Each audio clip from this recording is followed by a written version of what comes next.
But with strength and courage, kami magiging happy. Ano kaya ang pwedeng maging trip ng dalawang prom D? At kayo mga tol ang aming magiging family. Ito ang Milason in the City. Sa wakas mga tol, nakilala ko na yung pamilya ni Isay. Maayos naman, kahit medyo kabado ko. At ngayon naman, si Isay naman ay papakilala ko sa pamilya ko sa Mindoro. Tatlo yung plano ko na ibigay ko kay Isay para sa birthday niya. Una-una, ipakilala ko yung pamilya ko sa kanya. Yung pangalawa, yung ilibot ko sa lugar, sa amin, kung saan yung pinupuntahan ko, yung mga lugar na pinanggalingan ko. At yung pangatlo, siyempre, yung surpresa ko sa kanya, yung surpresa na para sa birthday niya talaga.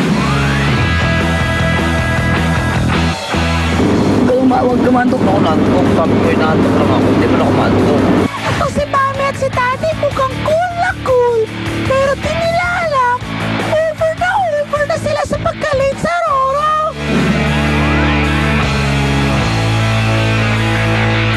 Ayan, Batangas City na oh. Batangas Port. Yes, malapit na. Excited ang lahat dahil mauwi na ako sa amin, sa Mindoro, kasama si Isay. Kaya naman sineswerte kami talaga nagka-aberya pa kami nahuli. Medyo hindi kami nakarating sa tamang oras. Pero pasalamat na lang kami at medyo mabait yung kapitan. Napakusapan namin ni Sir na intayin kami. Yun, nakasakay din kami.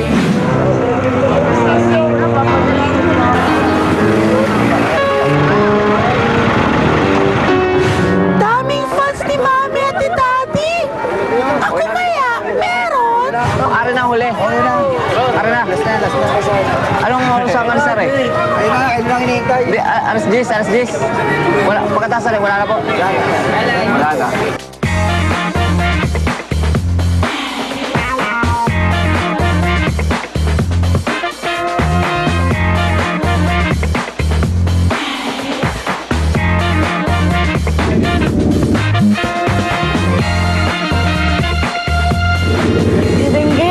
Ha? Bata? Tabunan.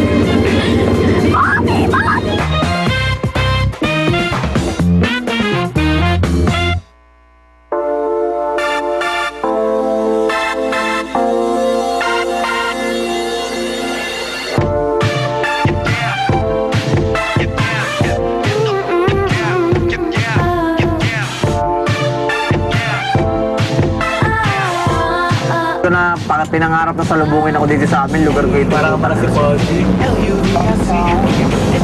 Oo, mga takong sa amin lang yan. Welcome, Jason.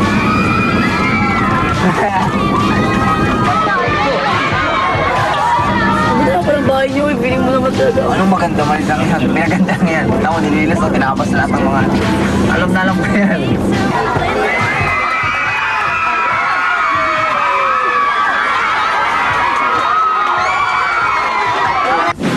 Ang mga taga-Kalapan at saka yung pamilya ng City Pie, grabe ang warm talaga ang pagtanggap sa akin doon. Wala talagang kapantay.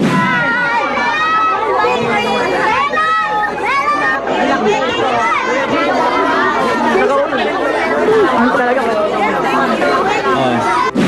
Kaya love na love talaga na, wow, ang ganda mo pala sa personal.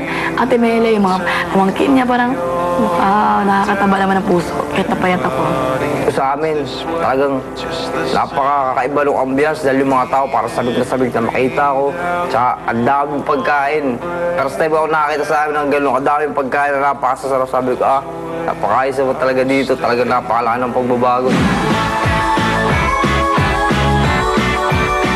Ayun, ako'y masaya po dahil sa wakas ako'y nakauwi na dito sa atin.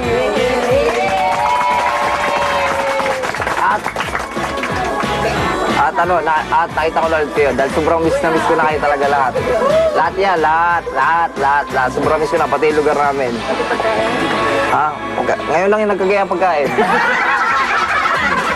Ha? Dito ka. Oh, yan. Yun, sana, maging masaya tayo ngayong araw na ito. At kasama ko po si Isay.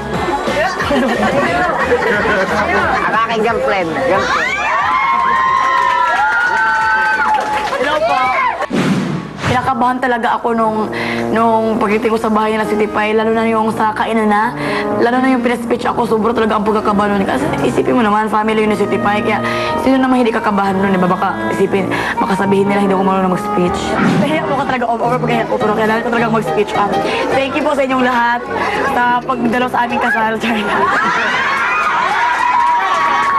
Kasi parang kasal naman, pero char-char lang. Salamat po sa pag-welcome sa akin. Parang warm na warm po talaga pag-welcome sa akin. And thank you. Una-una, ang aking pinagmulan at pinagmulan ng nanay ko. Alola, palakpak!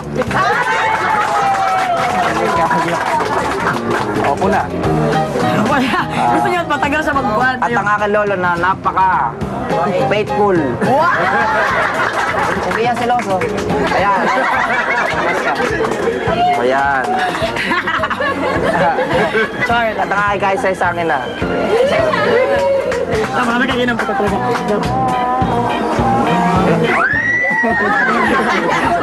Ayan, kaya na. Wala nang hiyaya kahit. TVO. Kung napakadami ko ipapakalala sa'yo, sobrang dami niyan. Wala pa sa 1/4 yan. Nung nakita naman nila ako, pasaya ako, pero nung nakita nila si Isay, parang mas masaya sila. Hoy, ganito sa amin palagi pagkano. May mga happenings, pagka may mga celebration. Party. Pagka Pasko, bagong taon, birthday, fiesta, ganito.